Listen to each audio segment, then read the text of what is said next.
Hello everyone, welcome to my channel. तो बिना किसी देरी के शुरू करते इस ड्रामा का हिंदी एक्सप्लेनेशन का एपिसोड 24। एपिसोड के स्टार्टिंग में हम देखते हैं कि सूजी बहुत ही ज्यादा उदास हो रही थी कि किस तरह से जियांग और उसका बचपन खराब हो चुका था। तभी वापस जियांग आ जाता है और उसको झूला झुलाने लग जाता है, ठीक वैसे ही जैसे वो बचपन में अपने फादर के साथ मिलकर उसे झुलाया करता था। और फिर प्यार से उसे समझाने लग जाता है कि देखो, पास्ट की बातों को तुम भूल जाओ क्योंकि हमारा आने वाला फ्यूचर बहुत ही ज्यादा अच्छा होने वाला है। इस पे सूजी इमोशनल हो जाती है और जियांग को हग करके रोने लग जाती है और फिर कहता है कि तुम्हें अब स्ट्रॉन्ग होने की जरूरत है, यानी कि तुम सभी जगह पर ये न्यूज़ वायरल कर दो कि तुम लिनोई के साथ कंपटीशन कर रही हो, जिससे कि हम यांग के प्लान पर पानी फेर सके। और फिर इस बात के लिए सूजी भी मान जाती है। एंड देन नेक्स्ट सीन में हमें यांग को दिखाते हैं, जिसे ये बात पता चलती है बहुत ज्यादा हैरान हो जाता है कि सूजी ने लिनोई को चैलेंज कर दिया है। और फिर यांग बहुत ही ज्यादा गुस्सा करने लग जाता है। एंड देन नेक्स्ट सीन में हमें लिनोई और जियांग को दिखाते हैं, जहाँ पर लिनोई कंपटीशन के बारे में बात करने लगी और लिनोई बोलती है कि हम दोनों के बीच में जो कंपटीशन हुआ था वो फेयरली नहीं था, जिस पे जियांग ने बोला कि मुझे अब इस बारे में कोई भी बात नहीं करनी है।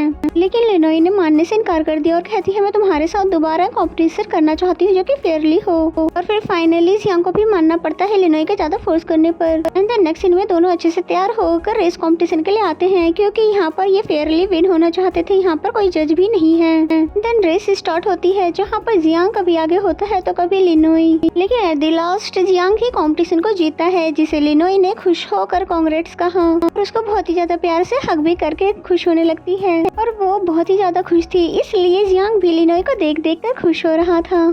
एंड देन नेक्स्ट डे का सीन दिखाया जाता है, जहाँ पर ये सभी बहुत ही ज्यादा सीरियस हो गए हैं सूजी को कंपटीशन में हराने के लिए। एंड देन हमें सूजी को दिखाते हैं जो कि पूरी तैयारी कर रही है कि उसे कंपटीशन में कैसे कैसे क्या करना है। तभी वहाँ की लाइट्स ऑफ हो जाती है और सूजी को कोई भागते हुए दिखता है, जिसका वो पीछा करने लगती है। और तब उसे पकड़ने पे पता चलता है कि ये कोई और नहीं बल्कि कैन है। और फिर कहने लगा कि मैं तो तुम्ही को यहाँ पर बस छुप कर देखने आया था, क्योंकि तुम्हें मेरी फेस जो नहीं देखनी है ना। जिसमें पहले सूजी गुस्सा होती है और फिर शिकायत करने लग जाती है कि तुम मुझे छोड़कर क्यों चले गए थे, और क्या तुमने मुझे बिल्कुल भी मिस नहीं किया, या फिर तुमने ये सब मजाक समझ के रखा हुआ है। जिसपे कैन ने बोला तो ठीक है, कल हम दोनों कोर्ट मैरिज कर लेंगे, क्योंकि अब मैं नहीं चाहता हम किसी भी वजह से दूर हो। और फिर सूजी भी इस चीज के लिए मान जाती है और वो मन ही मन में बहुत ही ज्यादा खुश भी होती है। एंड देन हमें नेक्स्ट सीन रात का दिखाया जाता है, जहाँ पर छुपकर कैन अपनी बहन के ऑफिस से अपनी आईडी लेने आया था, जो कि उसे कहीं भी नहीं मिल रही थी। लेकिन कैन उसे बहुत ही ज्यादा ढूंढता है और फाइनली फिर उसको अपना आईडी कार्ड मिल ही जाता है। लेकिन उसके साथ साथ तो उसको उसकी सिस्टर और यांग के कॉन्ट्रैक्ट मैरिज के पेपर्स भी मिलते हैं, जिससे देखकर तो वो बहुत ही ज्यादा हैरान हो जाता है कि सच में क्या उसकी सिस्टर उसके साथ कॉन्ट्रैक्ट मैरिज करने वाली है। कैन ने फिर उन सभी पेपर्स की पिक्स लेनी शुरू कर दी कि तभी वहाँ पर उसकी सिस्टर भी आ जाती है सिक्योरिटी गार्ड को लेकर, जिसे देखकर कैन बहुत ज्यादा हैरान हो जाता है। लेकिन वो जल्दी जल्दी पिक्स को किसी को सेंड कर देता है कि तभी उसकी सिस्टर ने गार्ड्स को ऑर्डर दिया उसे पकड़ने का, जिससे वो उसे पकड़ लेते हैं। नेक्स्ट सीन हमें नेक्स्ट डे का दिखाया जाता है, जहाँ पर कैन को लॉक कर दिया गया है और वो अपनी सिस्टर को बहुत ज्यादा आवाजें देता है यहाँ से निकालने के लिए। और हमें सूजी को दिखाते हैं जो कि रजिस्टर मैरिज ऑफिस के बाहर खड़ी है, उनका वेट कर रही थी कि वो आया क्यों नहीं। एंड देन नेक्स्ट सीन हमें कैन की सिस्टर का दिखाया जाता है, जो यांग को सॉरी कह रही थी, मैं अपने भाई के साइड से अब तुमसे माफी मांग रही हूँ। जिस पे यांग ने बोला कि इट्स ओके, बहुत जल्द हमारी शादी होने वाली है, इसलिए तुम्हें स्ट्रेस लेने की बिल्कुल भी जरूरत नहीं है। एंड देन हमें लिनोई को दिखाते हैं, जिसने एक डिश को रेडी किया जो कि जिंग जिंग को बहुत ही ज्यादा अच्छी लगती है, क्योंकि लिनोई इस डिश का यूज अब कंपटीशन में करने वाली है। कि तभी बाहर से कोई इन्हें आवाजें देने लगा, जो कि कोई और नहीं मिस्टर चाव थे। फिर वो उनको वो पिक्चर्स दिखाने लग जाते हैं, जो कि बाय मिस्टेक शायद कैन ने मुझे भेज दिया है। ज्यादा हैरानी की बात तो ये है कि मैं जब उसको कॉल कर रहा हूँ तो उसका कॉल बंद आ रहा है। यहाँ पे सभी हैरान हो ही रहे थे कि तभी यहाँ पर सूजी भी आ जाती है, जो कि कैन के बारे में पूछने लग जाती है। क्या तुम लोगों को पता है कि कैन कहाँ पर है, क्योंकि कल रात को जो मेरी बात हुई थी तो उसने बताया था कि वो अपनी बहन के ऑफिस जा रहा है। इसलिए जियांग को समझ आ जाता है कि कहीं वो अपनी सिस्टर के ऑफिस में ही किडनैप तो नहीं हो गया है। इसलिए फिर मिस्टर चाव की गाड़ी लेकर वो यहाँ से चला जाता है कैन को बचाने के लिए। और फिर हमें कैन को दिखाया जाता है, जो कि अभी तक रूम में ही बंद है। तभी सूजी की आवाज आती है, जिसने कैन को पीछे होने के लिए बोला। और फिर कैन जैसे ही सूजी के कहने पर पीछे होता है तो मशीन की मदद से सूजी ने डोर को खोल दिया और फिर फुल एटीट्यूड के साथ उसको देखने लग जाती है, जिसपे कैन ने बोला कि अरे वाह, तुम तो बहुत ही ज्यादा कूल हो। जियांग और लिनोई ने बताया कि जल्दी से करो, तुम यहाँ से भागो क्योंकि यहाँ पे कोई आ रहा है। जिसपे कैन ने सूजी का हाथ पकड़ा और ये दोनों साथ में भागने लगे। ये दोनों बहुत ही ज्यादा खुश भी थे। एंड देन ये गाड़ी में पीछे बैठ जाते हैं और फिर एक दूसरे को किस करने लग जाते हैं। जिसके बाद लिनोई को दिखाते हैं जो कि इन दोनों के लिए बहुत ज्यादा खुश हो रही थी। और जियांग भी अपनी सिस्टर के लिए वो खुश होने लग जाता है कि उसको फाइनली एक अच्छा लाइफ पार्टनर मिल चुका है। देन दिखाया जाता है कि इन दोनों ने कोर्ट मैरिज भी कर ली है। इसका मतलब अब ये दोनों अब से हस्बैंड और वाइफ हैं। एंड देन नेक्स्ट सीन हमें नेक्स्ट डे का दिखाया जाता है जहाँ पर कंपटीशन होना है, इसलिए सभी मीडिया वाले भी आ चुके हैं। बहुत सारे लोग बहुत ज्यादा एक्साइटेड भी थे। एंड देन बाहर हमें लिनोई को दिखाते हैं जहाँ पर जियांग उसे गुड लक कह रहा था, ये कहकर कि अगर तुम आज जीत गई तो तुम 7 स्टार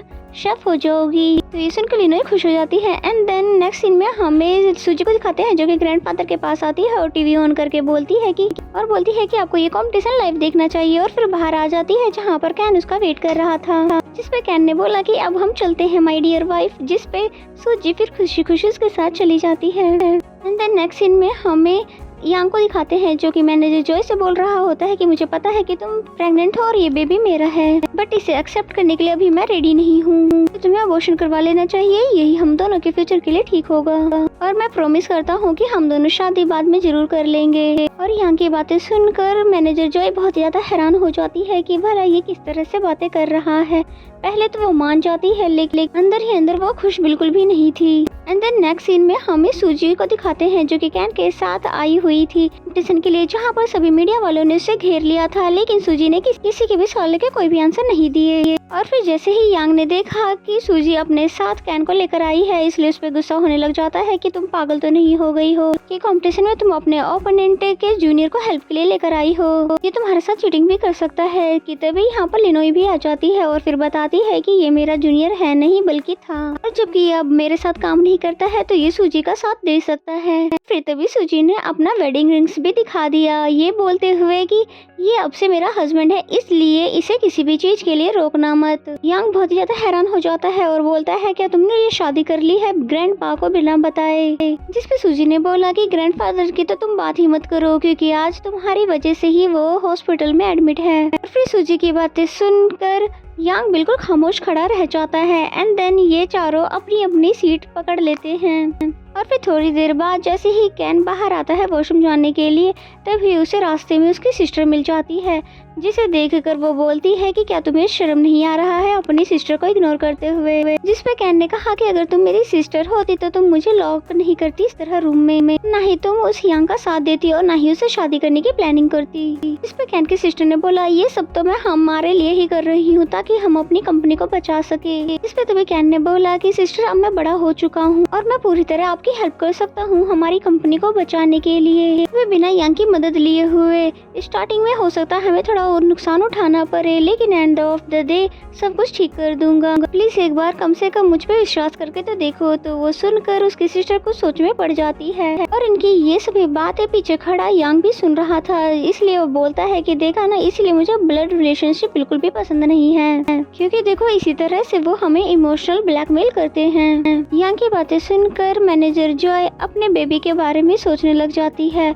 और फिर थोड़ी देर बाद बोलती है कि अगर आज कैन की सिस्टर ने हमें चीट कर दिया तो। जिसपे यांग ने बोला कि मुझे पहले से ही पता था कि ऐसा हो सकता है या ऐसा कुछ होने वाला है, इसलिए मैं इन सभी की पहले से ही तैयारियां कर चुका हूँ। और फिर तभी एक पर्सन को कॉल करके बोलने लगा कि किडनैप कर लो लिनोई के फादर को। तो ये सुनकर मैनेजर जॉय बहुत ज्यादा हैरान हो जाती है कि क्या सच में यांग लिनोई के फादर को किडनैप करने वाला है। और इसी सीन के साथ ये एपिसोड यहीं पे खत्म हो जाता है। तो मेरा एक्सप्लेनेशन अगर आपको अच्छा लगता है तो वीडियो को लाइक करें, कमेंट करके जरूर बताएं ये एपिसोड आपको कैसा लगा। और चैनल पर नए हो तो चैनल को प्लीज सब्सक्राइब कर लें और बेल आइकन को जरूर प्रेस कर लें ताकि आने वाले सभी वीडियो के नोटिफिकेशन आ जाए। तो मिलते हैं नेक्स्ट एपिसोड में।